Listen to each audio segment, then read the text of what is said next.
Welcome to Pagan Coffee Talk. If you enjoy our content, please consider donating and following our socials. Now, here are your hosts, Lady Alba and Lord Knight. So, I went down a rabbit hole of a young lady named Georgina Rose. I'm sorry, I did start that. You did. You were partially responsible here. And not in a bad way, though. I'm going to take you on this little journey that I went down and try to summarize it. So Georgina Rose is an internet pagan. I'm going to call her that because I don't know if she identifies as a witch or whatever. I'm not sure. Here are the facts, or what I'm able to glean on the surface. She's relatively young, easily under the age of 30, possibly no older than 25. That's the first thing. Second of all, she's very cute. She's a very attractive girl. She's adorable. Yes. Number 3. Like most people who are making waves on social media, she is very tech savvy and she is very well versed in social media tactics and YouTube and how to distribute information and how to also stir the pot. Right. She seems to be having a little bit of background in marketing. Well, I don't know about that. Maybe. When I listened to some of her podcast, of which she's had a couple over the years, but her most recent one, because you sent me the link. Right. And what I experienced was this young woman spouting so much information so quickly about historical events in craft, about different beliefs, different figures, different times in history.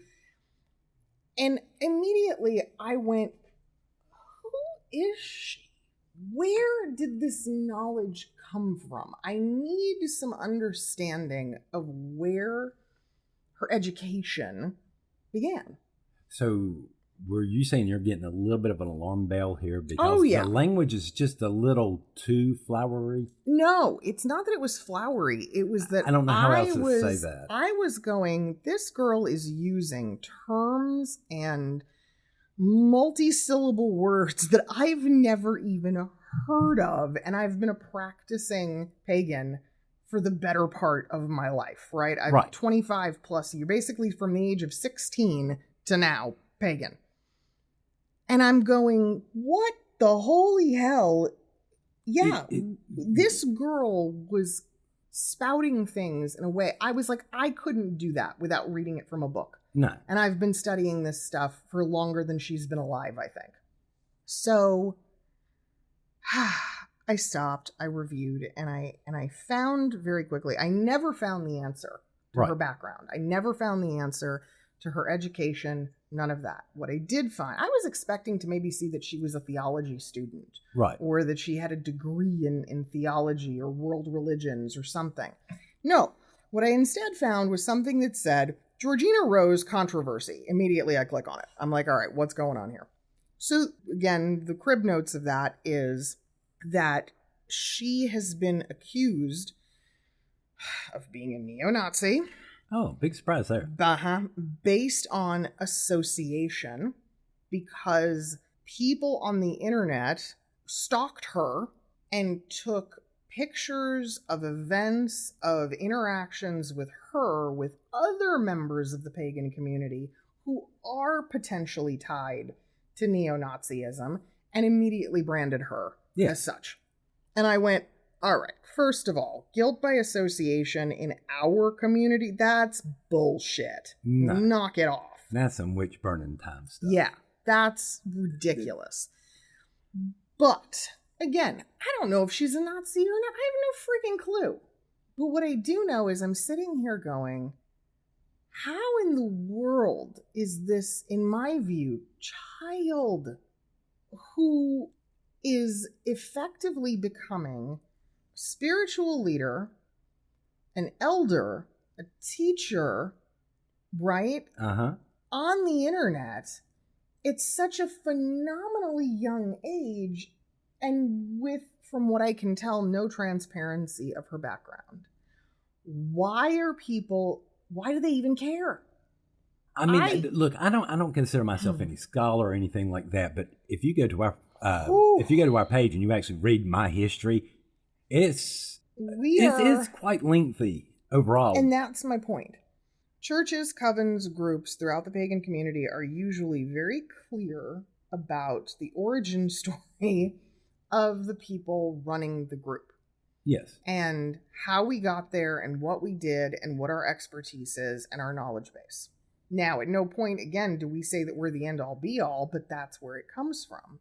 So to hear this young woman, first of all, and this was the funny part, right? She uses all of these big words and terms. And like I said, some of them I've never heard of. And some of the ones I have heard of, I was like, she's mispronouncing that. That's not even how that's said.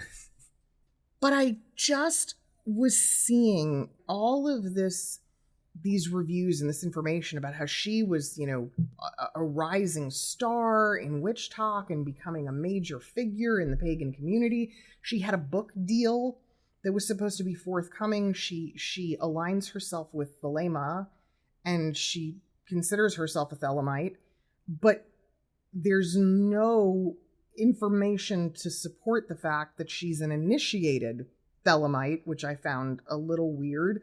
I noted that in one of her episodes, she actually did talk about how there's 2 different versions of Thelema and how you've got the traditional path with the initiations and then you have just the followers. And I'm like, right there, you're kind of contradicting yourself. You know what I mean? So you're a self-studying Thelemite, which is a little bizarre because solitary practice in Thelema doesn't really exist. It is a group activity, guys. So I found that to be interesting. But again, I was just going, people are taking what this girl, this woman says as fact, and others like her. Yes. And then if there's even a teeny tiny misstep, they're done. Right. They're done. Canceled. Done. All right. Think about this. We're sitting here. We're doing this. Any second, the next words that come out of my mouth or come out of yours. But here's what's interesting. Here's the difference. And this is the thing that really stuck with me on this. There is a reason we are very clear within our dealings with the pagan community and others like us that we are not friends. We are not here to be buddies. No. We separate our spiritual life from our personal life because they are 2 different things. And people are going to find this very cold and calculating. We are here as spiritual leaders to help you, to show you ways to help you grow and continue and to become better than yourself. Yes. But that's it. Anyone could go onto the internet and look at anyone's profile information, public, and find something to disagree with. Somewhere. Or to use against that individual. Yes. And that is what's nuts about this. The girl, as far as I can tell, didn't do anything wrong. No. She didn't say anything that was excessively controversial. I mean, but that's what people are, they're picking. They're picking at these threads. These non-consequential threads. Exactly. And then they're extracting information from them out of context and using it against people. And I'm like, wait just a goddamn minute here. What the hell? Why? Again, why is it everybody's mission to take down everyone else? Now, in that world, I can assume a few things. I can go, sure, because there's some other, I'm going to use the term neo-pagan, who's out on the internet trying to gain followers and supporters. And right, if I can make her look bad, then I elevate myself. Yes. Maybe I can gain more of, gain her followers or pick up the slack or what. That is not craft. No, people are trying to have that viral moment, that where they say something, they go wild. I think that's what it is, and they're just saying more and more wild stuff and trying to just whatever they can just to put it out there. Find me a Buddhist monk trying to have a viral moment. Thank you. What is happening? Again, I'm back to how did we get here? Find me any Christian pastor looking for a viral moment. That's well, at least the ones, the ones who are running a good solid church. Yeah. But even still, if they were looking for a viral moment, it's one of positivity. It's one of, again, it's of their teachings, of their beliefs, of their practice. It's not about them. It's about making the church go viral. It's about making the message go viral. Exactly. Who said it, started it, whatever, that's not what matters. So this poor girl is being persecuted. Yeah. And now this slow climb back into the good graces of the pagan community. I am just baffled. It brings me to what I think is an interesting idea here. When did esoteric practices and occult practices become separate from faith? Are they? Are they not? Most of them are non-religious. But that's unlike what I it is spiritual, but it's because most of the people I've seen in there, some of them are Christians and doing this. Some of them are. It's very weird. I don't understand it. But this is something we need to understand. Right. Because the grand majority of people on things like Witch Talk do not consider themselves to be Wiccan or witches. They despise organized religion. Yes. And so they call themselves esoteric practitioners or occultists. And I'm like, all right. But there is still spirituality in that. Yes. If you look at Crowley was a cultist, the Order of the Golden Dawn, the whole Thelemite thing. I mean, there are still religious contexts and references throughout the whole entire thing. So how do you how are we becoming this thing of like, well, I'm an esoteric practitioner, but I don't believe in, witchcraft or what? I'm so baffled by all of this and I can't help but go, are these people just power hungry? I think so, because the majority of times you go watch them, all you ever hear from them is spell this or spell that, and that's very strange to me.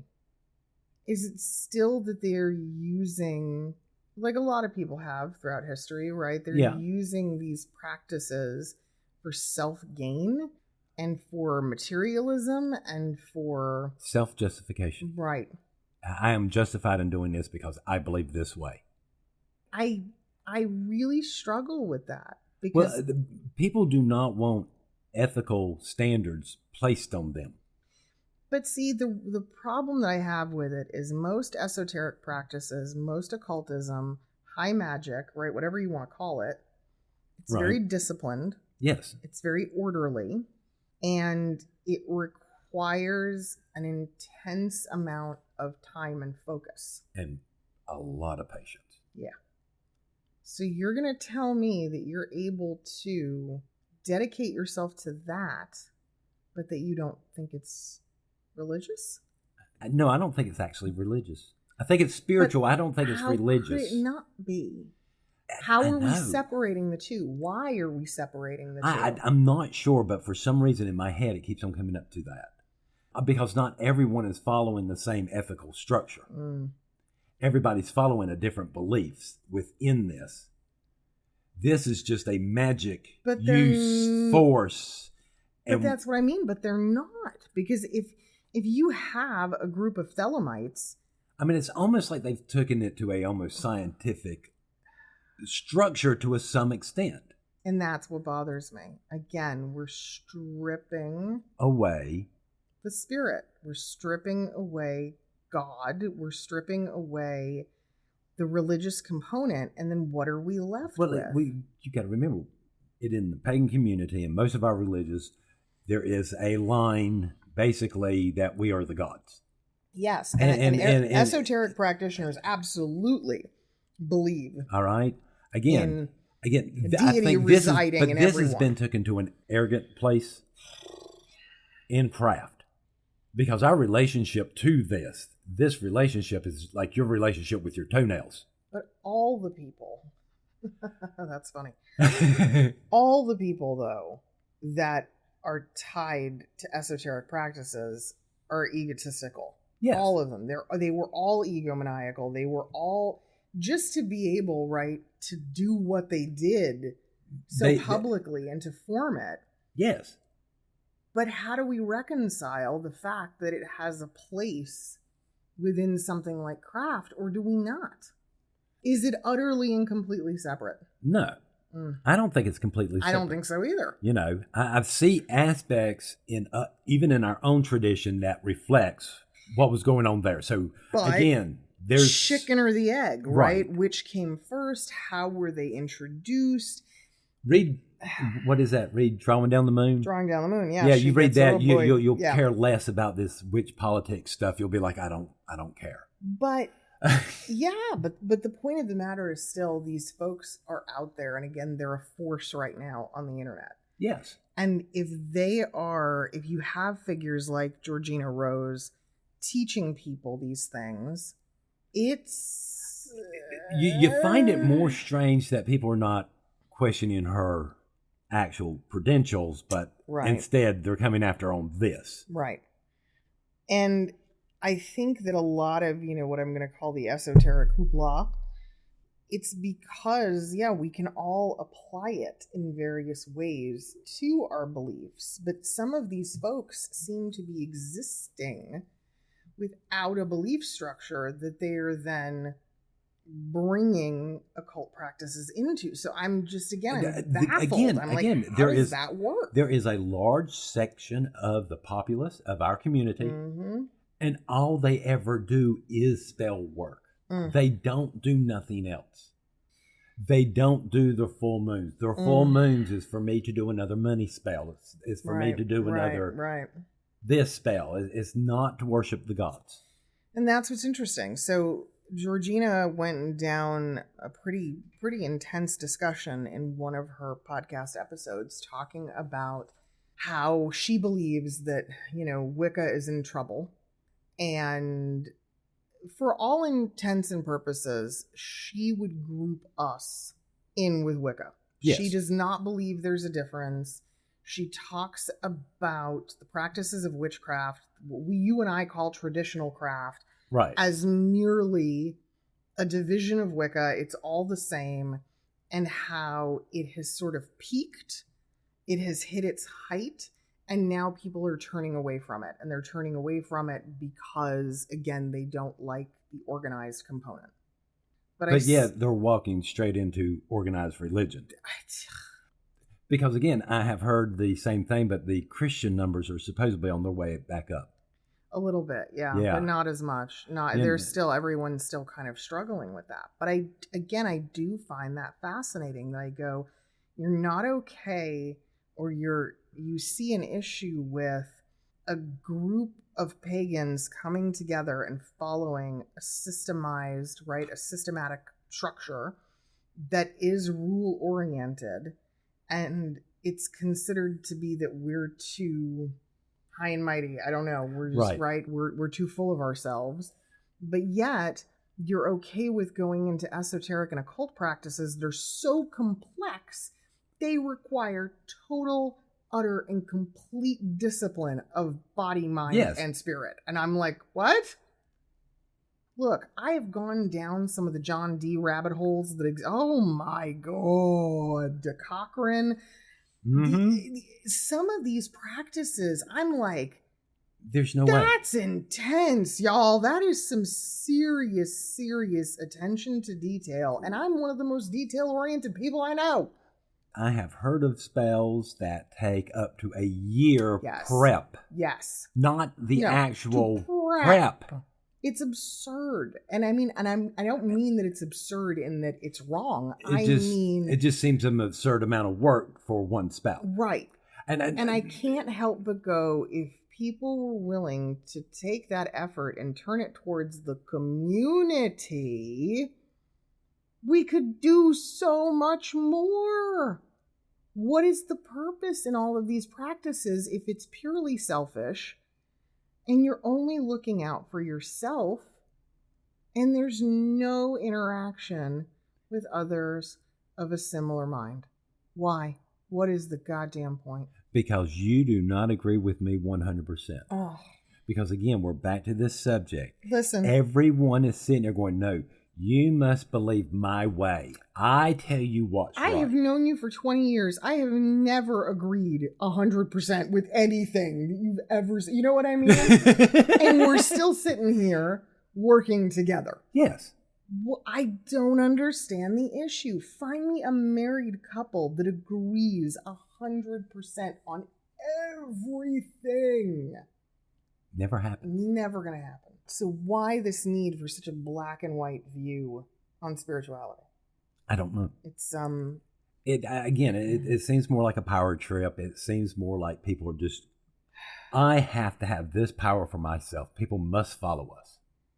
It is scary. And here's the sad part, and I don't know, and you probably haven't noticed it yet. People out there like me and you that keep on saying the same thing over and over again, we're the ones people aren't listening to. I know that. Really, in these large numbers. I know that. And that's, again, part of where I go, what is going on? Because I cannot find a discernible reason as to why people are turning away from organized paganism the same way I can with some other religions. I can see the central themes that are creating some of the animosity. Right. But I look at us and I go, the first thing we tell you when you walk in the door is we don't care what you believe. No. We don't care what you do at home. We don't care what you practice. It's not my business. Yeah, we don't give a shit. If you want to go home and talk to demons, go for it. Go for it. Yeah. Please do not bring them here. Leave them at home. Don't call me and ask me to come participate. I'm probably not gonna, but I mean, who knows? Maybe I'll be bored on Tuesday. I don't know. You know, I'm just saying it. But we tell people you do not have to. There's no Kool-Aid you got to drink here. No, none. All we're saying is, hey, when we come together, we're going to cast circle this way. That way, everybody's on the same page. Everybody knows what's going on. This is what we're teaching. This is how we're casting circle. This is the calendar we're following. These are our joint affairs, missions, etc. I mean, it's very... this is how we are going to structure our rituals and stuff like that. Mm-hmm. And I sit here and I go, and what are most pagan groups doing? They're holding gathers. They're doing fundraisers. Right? Right. Many of them are supporting things like food banks. Some of them are trying to have, some aspect of youth outreach in the community. That's it. What is wrong with any of that? Why has that become bad? The cleaning of the highway and stuff like that. Now, again, putting up the sign, that's a different subject we need to cover one day. That's true. But yeah, adopt a highway, that sort of thing. Again, there's nothing wrong with these programs. No. And I look at, comparatively, I look at the fact that LGBTQ rights and community, that's become a big part of pagan ideals and, the incorporation of those rights, diversity, all of it. But here's what I find so funny. If you have a group of queer friends, it's like herding cats. Yes. To get them on the same page to do anything, all right? And I love them dearly. But every June, Pride hits, and it's like the gays mobilize. Right? No, y'all don't understand. That takes a year of planning. A year of planning. But all of a sudden, the gays mobilize, there is order, there is structure, there is purpose, right? There are all these things that are being done, and people are participating. And pagans are participating. And I go, that's organized, people. This is the same thing as organized religion. Right. Do you not think that the committee that holds Pride in your local city, oh my God. Oh my God. Wait. Why do you not think that the majority of the time there's at least one pastor or some religious leader on the board? Absolutely. This is why. And it takes a tremendous amount of effort and money and awareness and community outreach throughout the course of the year to make a successful Pride happen. And that is one frickin' event. Yep. And here we are holding 13 moons, 8 Sabbats. Come on. This is no small feat. And we're not even talking about any of the extra rituals. Right. So, death rites, marriages, births, whatever. But yet, everybody's like, no, I don't want to be a part of that. It's so strange. Was not the point, and I could be wrong, was not the point. The reason for this religion was the ritual itself. Was that not the point, to spend time walking among the gods? As far as I know. And why in the world do I think I suddenly sound like, Billy Graham? I know. And I'm like, what happened to me? It's ironic because we've heard this statement so many times now. Coven numbers are dwindling. Pagan churches are struggling with numbers, yet craft is more prevalent than ever. Because everyone wants to take the easy way. No one actually wants to work. I don't know. Maybe. I don't get it. It doesn't make no sense to me. I think it's perception. I think that honestly, genuinely, and truly all it is. It's perception, and the perceptions are incorrect. And if you want to experience it, if you're even remotely on the fence, it's time. Reach out to a group and confirm for yourself whether or not the group is doing something beneficial for the whole of the pagan community. I mean, that's it. I mean, and again, getting initiated, the majority of the times, especially in traditional covens and stuff like that, getting initiated is a choice. Yes. You can always look at them and go, no, I'm good. I'm good. Do so many classes. Nope. Yeah. Don't like where in the world this is going. I'm going to go check out somebody else. There are some people that honestly just don't ever want to get initiated. They just wanted to learn. They just wanted to take classes. And that's fine too. But, But coming to do it for a check mark. Yeah. Or something like that. No. I'm going to say two things to kind of wrap up this discussion. One is, give us your opinions, please. Write in, talk to us, comment on the episode. Tell us why you think that numbers are struggling and covens are dealing with this. And there is such a huge chasm right now between individual or occult practices and organized paganism. And if you're listening on your phone, you can always go to our Buzzsprout and you can text us from that link. Yeah, there's a new text feature with Buzzsprout where you can literally text us a message. Right. As you're listening there, if you hear something, you're like, oh, no, I'm going to have to. Yes, please do. And please do. Other thing is, if you are listening to this, if you are in support of the kinds of things we're doing and that we're saying, and you want, for Pagan Coffee Talk and Life Temple and Seminary to continue to be able to provide these services, please consider donating. Even just a little bit of money helps us to keep the podcast around. It helps us to cover costs. We talk about this a lot. Pagan churches, for the most part, with a few small exceptions in large cities, we're flat broke all the time. Yes. The church itself has no money, okay? But, you have more in your personal checking account than the church does any day of the week, guaranteed.